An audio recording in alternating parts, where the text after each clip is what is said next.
The void between star systems rarely whispered, but today was different.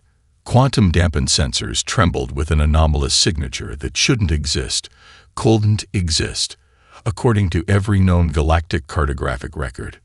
Captain Zornak of the Vexenarian pacification vessel Claw of Certainty felt the first tremor of unease crawl along his neural tendrils. His species had mapped and subjugated hundreds of emerging civilizations. Patterns were predictable. Resistance was a mathematical certainty that always resolved in the Vexenarian favor. Until now. The anomaly resolved into a vessel that defied every known design principle. Sleek yet brutal.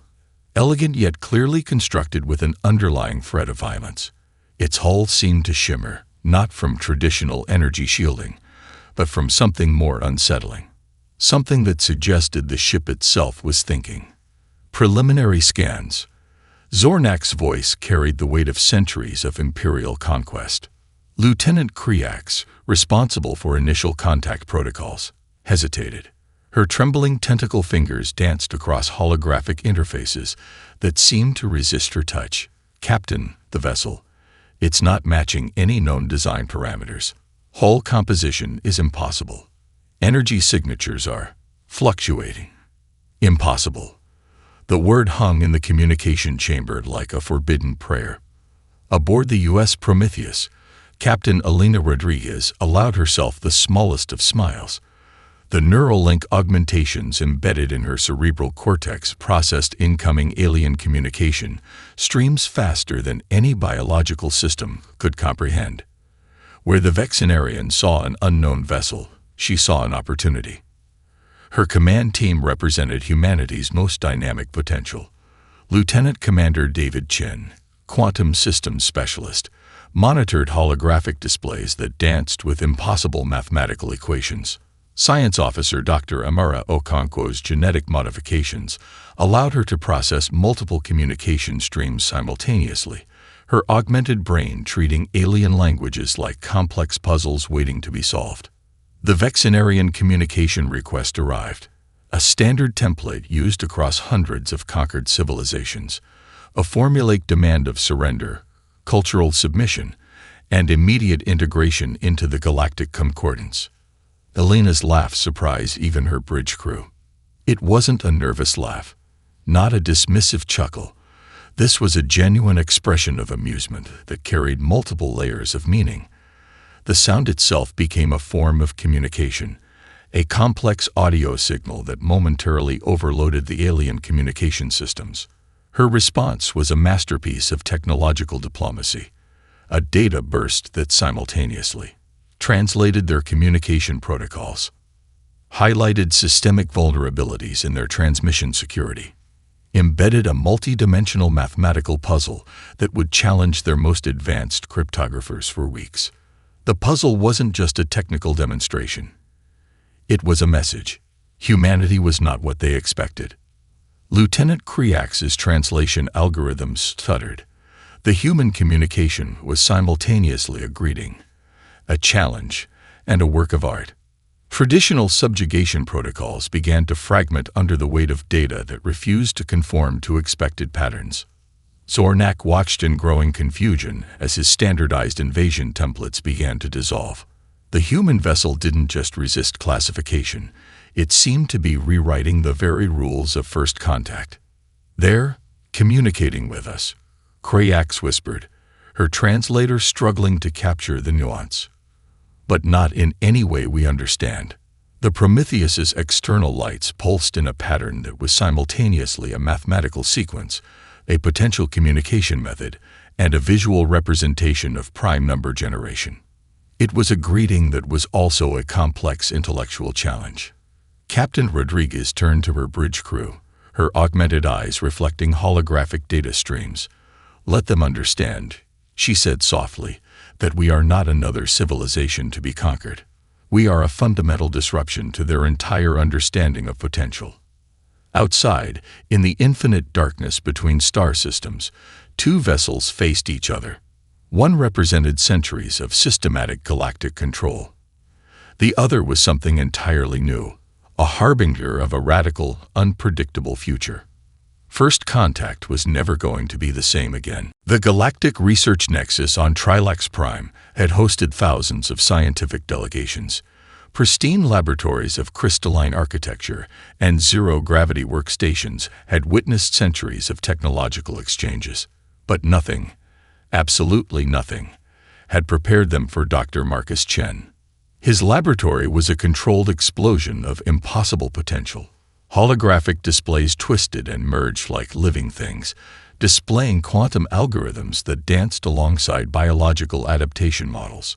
Robotic assistants moved with an almost organic fluidity, their movements a perfect synthesis of mechanical precision and intuitive learning. The alien scientific delegation arrived expecting a standard research facility.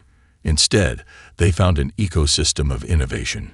Dr. Ellerich of the Quantum Research Consortium, a being whose six-limbed body had studied technological development across 53 different civilizations, felt something unprecedented. Fear, not the biological terror of physical threat, but a deeper, more existential dread that crept along his neural pathways. The Fusion Quantum Propulsion System, Dr. Chen announced, his voice calm and almost playful, is more than just a technological breakthrough. It's a philosophical statement about the nature of innovation.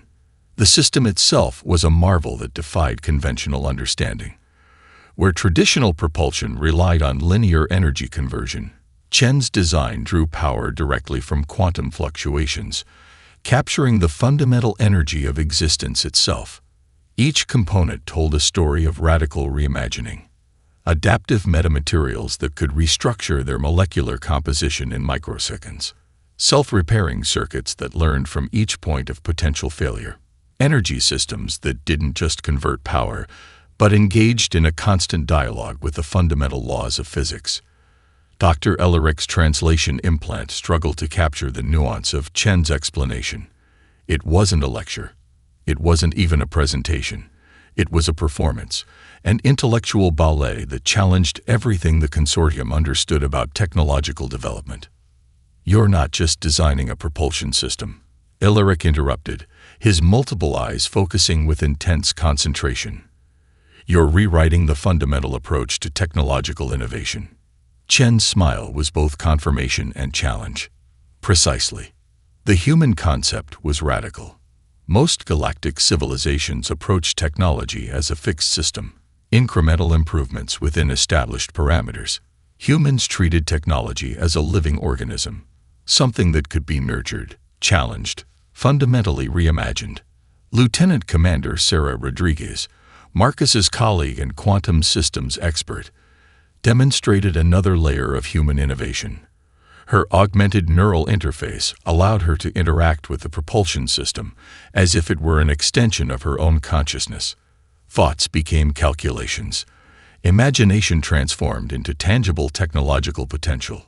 Traditional propulsion, she explained to a bewildered Trilaxian researcher, treats energy as a resource to be consumed. We treat it as a conversation, a dynamic exchange between potential and manifestation. The alien scientists watched in stunned silence as Chen casually reconstructed their most advanced propulsion theories, then improved them in real time. Complex mathematical models that would have taken Trilaxian researchers decades to develop were solved, challenged, and transcended within minutes. One researcher, junior researcher Clufor, began frantically recording everything. His preliminary notes would later become a landmark paper titled The Human Cognitive Singularity, describing humanity's terrifying ability to not just learn, but to fundamentally reimagine existing knowledge. The propulsion system became more than a technological achievement.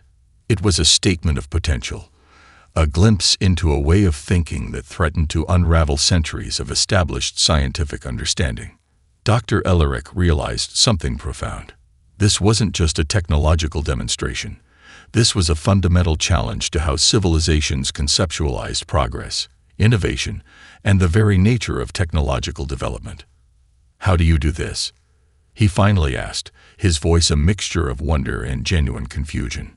Dr. Chen's response was quintessentially human. He laughed, a sound of pure, unbridled intellectual joy. "We don't know the rules," he said simply. "So we create new ones." Outside the laboratory, the first prototype of the fusion quantum drive hummed with potential. It wasn't just an engine.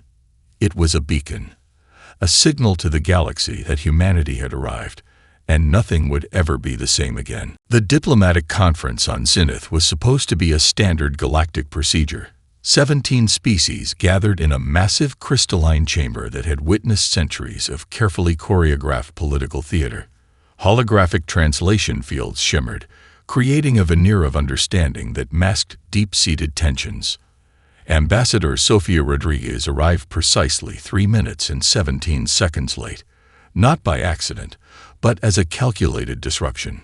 Her entrance was a performance that defied every established diplomatic protocol.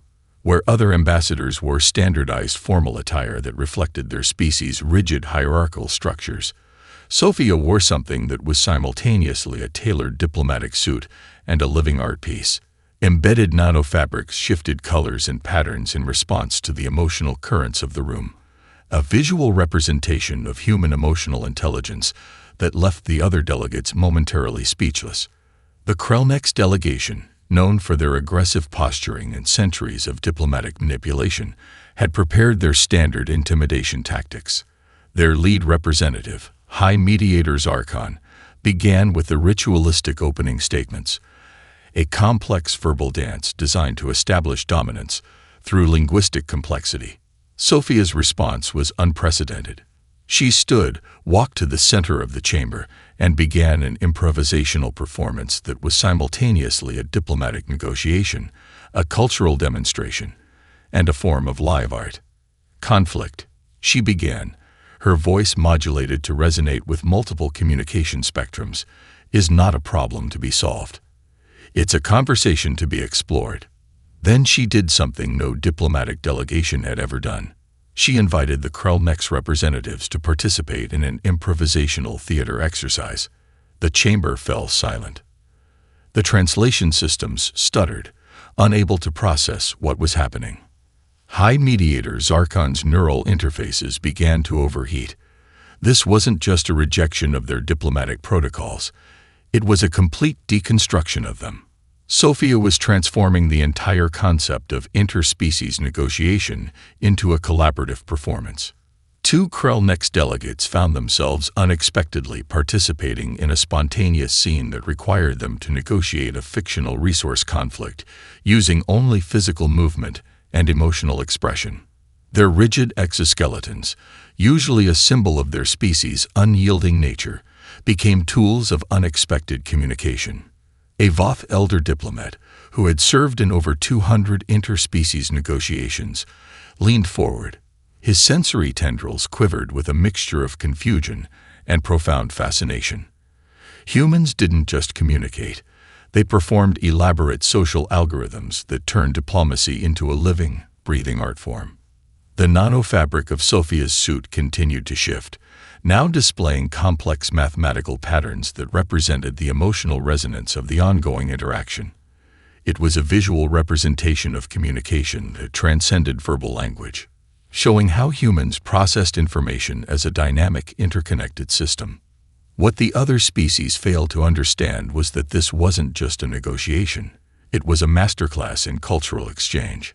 The Trilaxian delegation's junior researchers were recording everything. Their preliminary reports would later describe this moment as the Rodriguez Protocol, a fundamental reimagining of interspecies communication that treated diplomacy as a collaborative, creative process rather than a competitive strategy. High Mediator Zarkon realized, with a mixture of terror and respect, that humans were not playing by any known diplomatic rulebook. They were writing an entirely new set of rules in real time. By the session's end, 3 long-standing territorial disputes had been transformed into collaborative research initiatives. 2 species that had been on the brink of conflict were now discussing joint cultural exchange programs. The Krellnex delegation, masters of manipulation for centuries, found themselves genuinely collaborative. Sofia Rodriguez turned to her diplomatic team, her suit now displaying a complex fractal pattern that seemed to pulse with potential. "Diplomacy," she said softly, is just another form of collective creativity. Outside the conference chamber, the galaxy was changing, and humanity was the catalyst. The Kreks didn't invade. They descended like a technological plague, their massive war spheres consuming entire planetary systems with mechanical precision. 63 civilizations had fallen before them, each reduced to either total submission or complete extinction.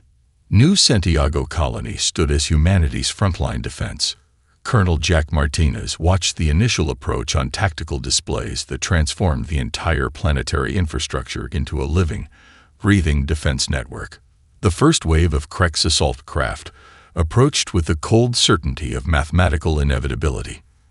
Massive biomechanical constructs that had systematically crushed civilizations for centuries, their weapon systems designed to eliminate resistance before it could even conceptualize itself. They were about to meet humanity. Martinez's command center was nothing like traditional military installations.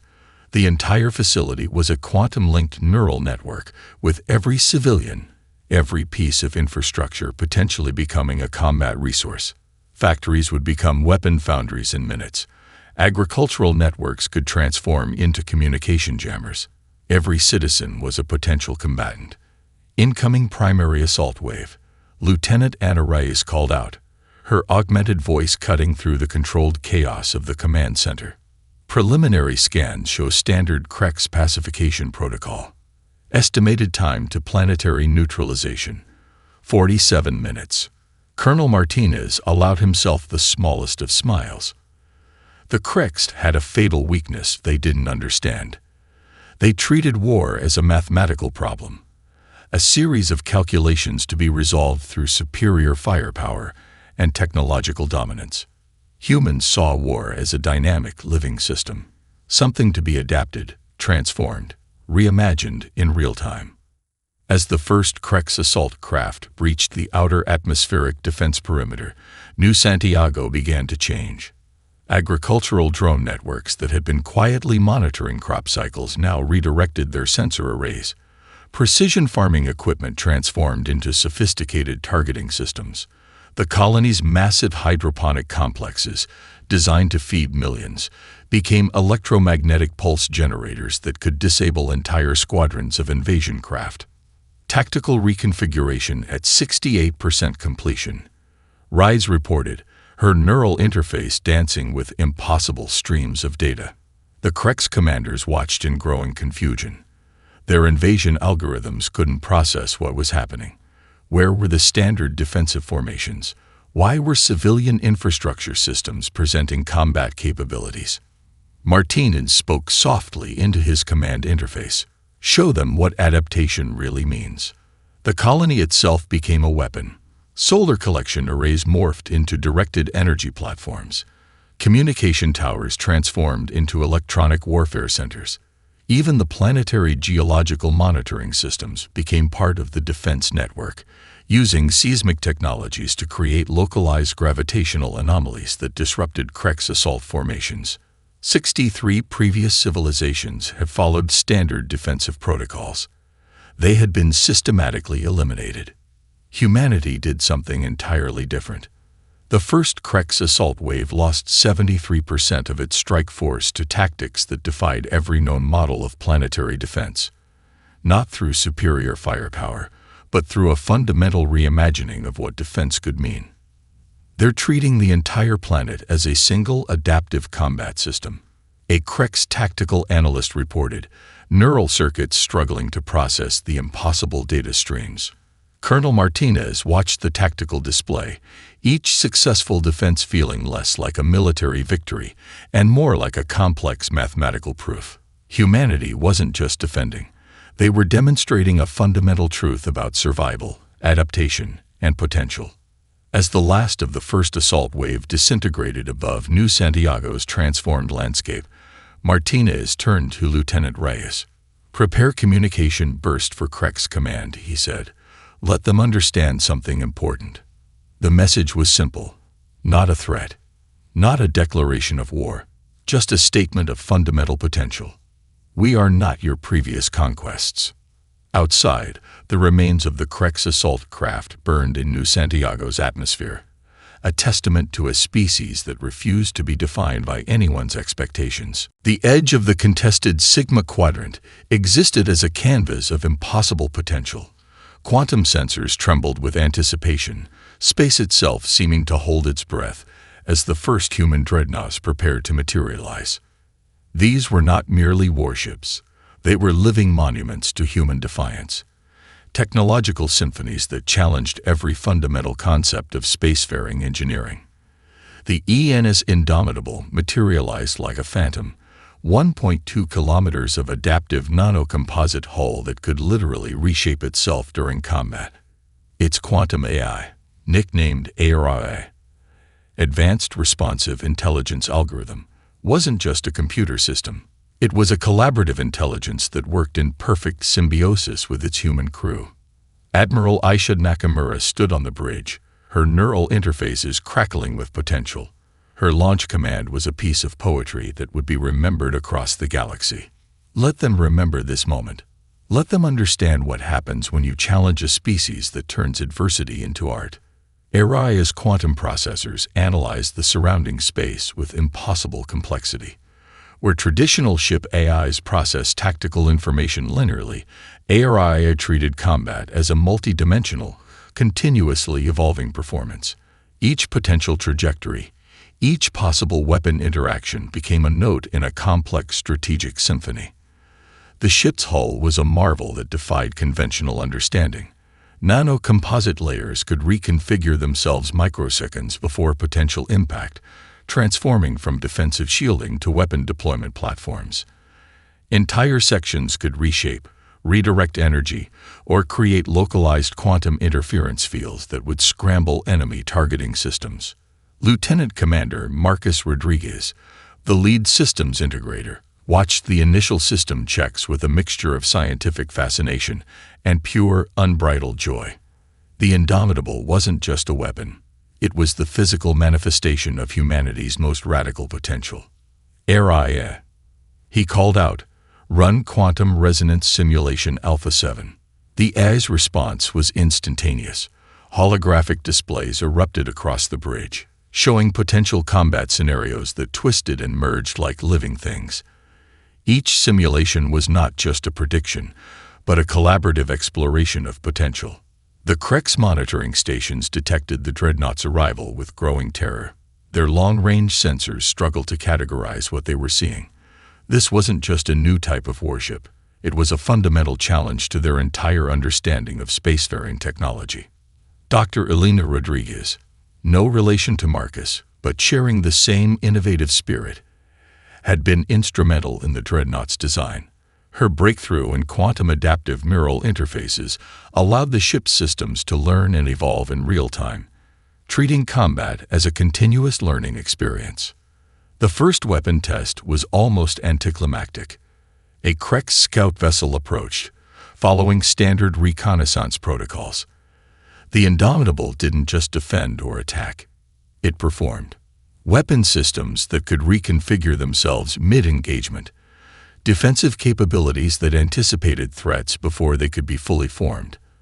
The ship moved with a fluidity that seemed to break the fundamental laws of physics, not through superior technology, but through a revolutionary approach to understanding potential. Admiral Nakamura's voice cut through the bridge's controlled excitement. "ARI, prepare first contact protocols. Let's show them something they've never seen before." The communication burst that followed was more than a standard hailing sequence. It was a multi-dimensional message that simultaneously demonstrated technological capabilities, offered a complex mathematical challenge, suggested potential for collaborative interaction. The Crex monitoring stations went dark, not destroyed, not jammed, simply overwhelmed by a level of communication they couldn't comprehend. As the Indomitable completed its initial system check, Lieutenant Commander Rodriguez turned to Admiral Nakamura. "They're not going to understand what hit them." Nakamura's laugh was both a sound of pure scientific joy and a promise of what was to come. That's precisely the point. The Dreadnoughts were more than weapons. They were living symbols of humanity's core truth. When challenged, they don't just survive. They evolve, adapt, and ultimately transcend the very limitations others try to impose. The Battle of the Crimson Nebula would be remembered as the moment everything changed. Krek's war spheres stretched across 16 stellar parsecs, a metallic constellation of destruction that had systematically crushed every civilization in its path. Their battle doctrine was a mathematical perfection of conquest, each ship a precise component in an unstoppable algorithm of annihilation. Then came the human fleet. Admiral Aisha Nakamura's strategy wasn't a plan. It was a living performance, a complex symphony of tactical innovation that transformed warfare from a linear conflict into a multi-dimensional conversation of potential. The Indomitable led a fleet that defied every known principle of space combat. Ships moved with a fluidity that seemed to break the fundamental laws of physics. Where the Kreks expected rigid formations and predictable engagement patterns, they found something entirely different. Araya. The quantum AI integrated into the Indomitable processed combat scenarios in dimensions the Kreks' computational systems couldn't even conceptualize. Each potential trajectory, each weapon interaction became a note in a complex strategic composition. The human fleet didn't just fight, they performed. Lieutenant Commander Marcus Rodriguez monitored the tactical displays, his neural interfaces crackling with pure strategic potential. Araya. He called out, "Initiate quantum resonance pattern Delta 9. The response was instantaneous. Human ships began to move in what appeared to be complete chaos to the Kreks observers. But it was a carefully choreographed dance, each vessel adapting in real time, creating dynamic interference patterns that scrambled enemy targeting systems. A Krek's fleet commander watched in growing terror as his perfectly calculated invasion algorithms began to fragment. Human ships weren't just dodging. They were actively reshaping the battlefield, turning space itself into a weapon. Quantum adaptive weapon systems on the human vessels could reconfigure mid-engagement. A defensive shield would suddenly become an offensive projection. Energy weapons would transform their frequency signatures faster than enemy computers could track. Each ship was a living, breathing tactical entity. "They're not fighting," one Krek's tactical analyst reported, neural circuits overheating. "They're composing." The human approach to combat was fundamentally different. Where the Kreks saw war as a mathematical problem to be solved, humans treated it as a dynamic, creative performance. Every engagement was a conversation, every maneuver a potential for unexpected resolution. The Indomitable's bridge was a controlled storm of strategic potential. Holographic displays twisted and merged like living things, showing combat scenarios that defied traditional understanding. Araya and the human crew worked in perfect symbiosis, not as machine and operator, but as a unified intelligence. Quantum interference patterns stabilizing. Lieutenant Commander Rodriguez called out, "Krek's computational systems are beginning to fragment." It wasn't just about winning. It was about demonstrating a fundamental truth about the nature of conflict, potential, and adaptation. Admiral Nakamura's voice was calm, almost contemplative. "Show them what happens when you treat war as a collaborative art form." The human fleet began to do something unprecedented. As they systematically dismantled the Krek's war spheres, they simultaneously broadcast complex mathematical sequences, communication attempts that were both a weapon and an invitation to understanding. Entire Krek's battle groups found themselves caught in quantum resonance fields that didn't just disable their systems.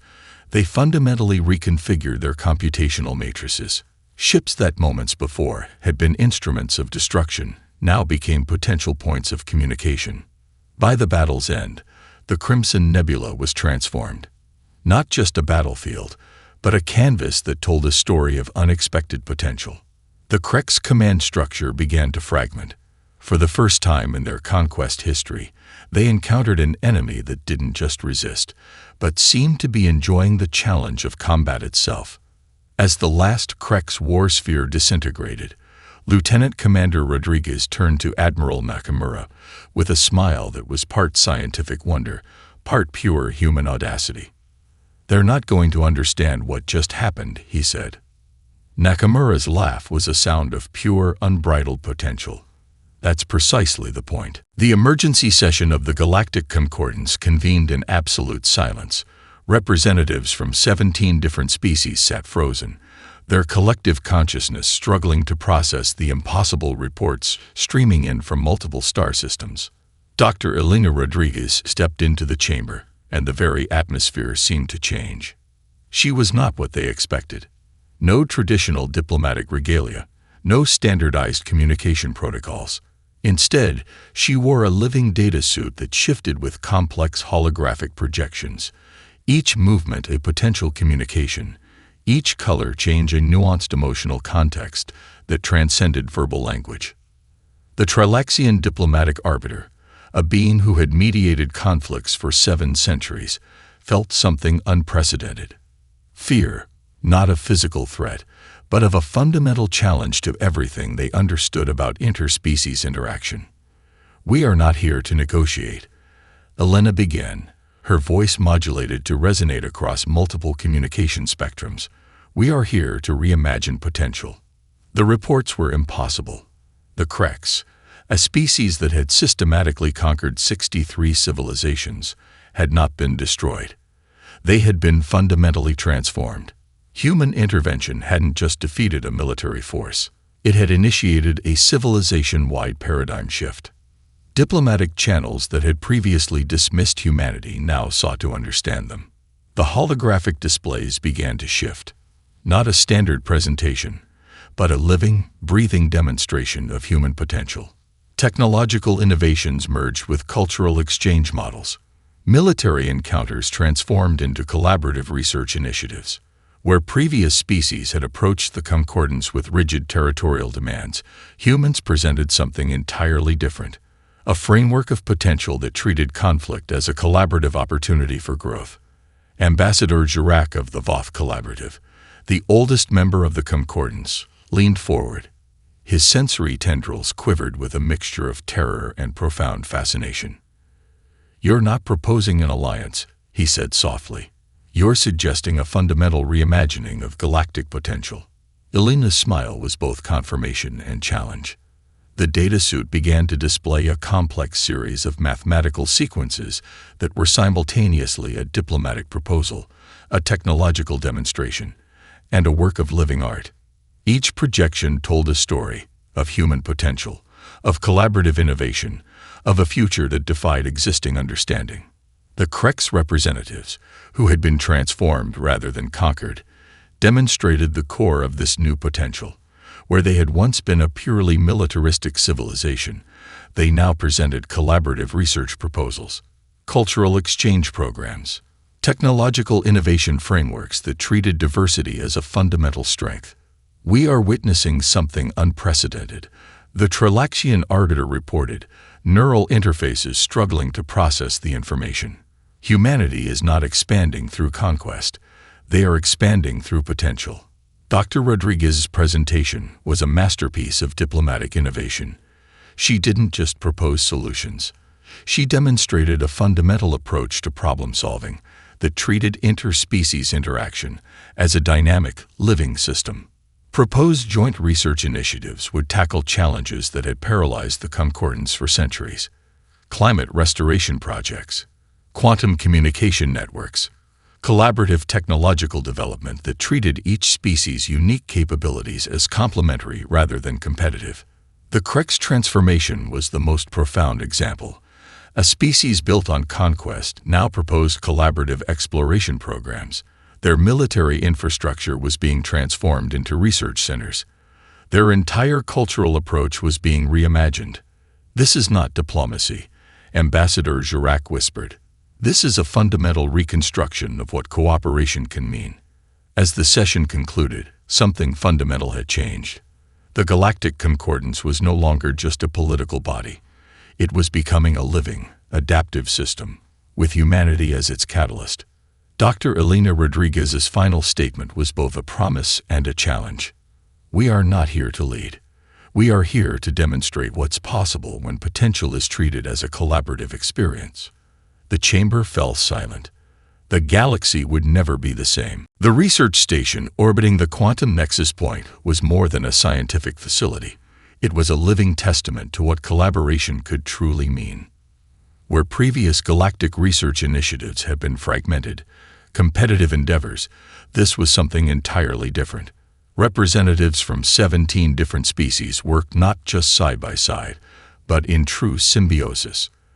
The Crex engineers who once sought conquest now designed collaborative quantum communication networks. Trilaxian theoretical physicists worked alongside human researchers in perfect, dynamic harmony.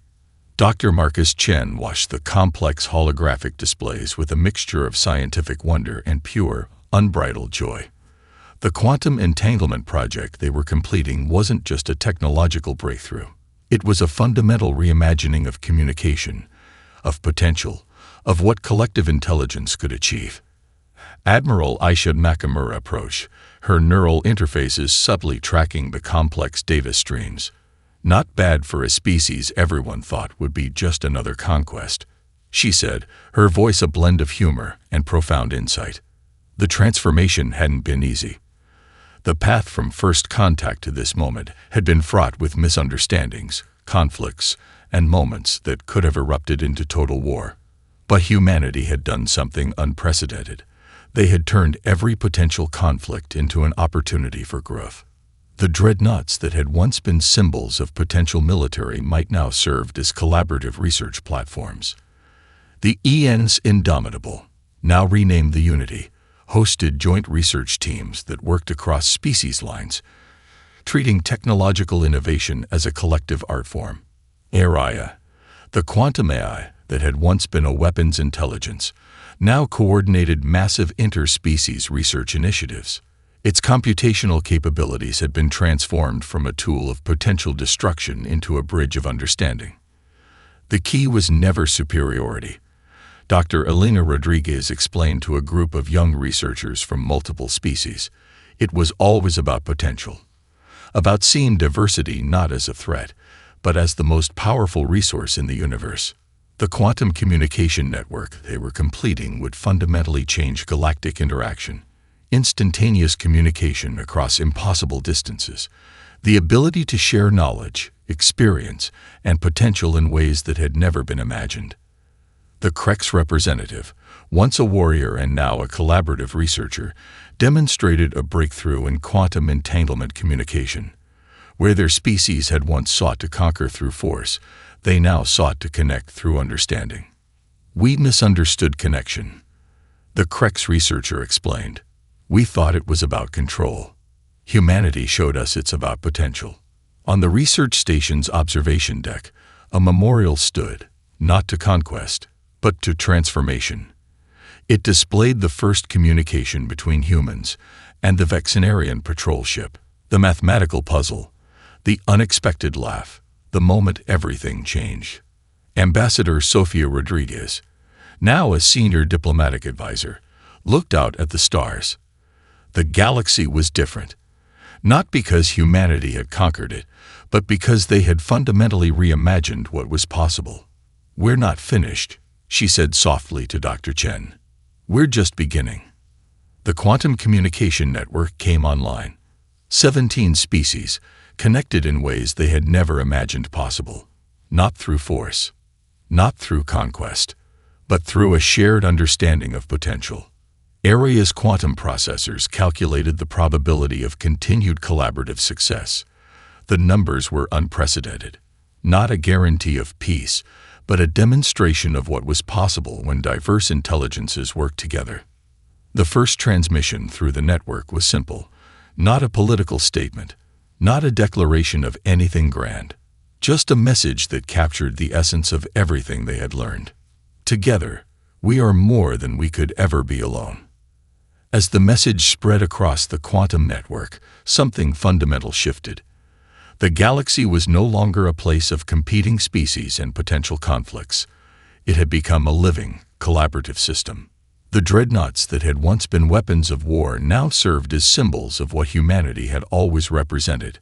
Not conquest, not superiority, but the endless, beautiful potential of adaptation, creativity, and collective growth. Humanity had not conquered the galaxy. They had invited it to reimagine itself.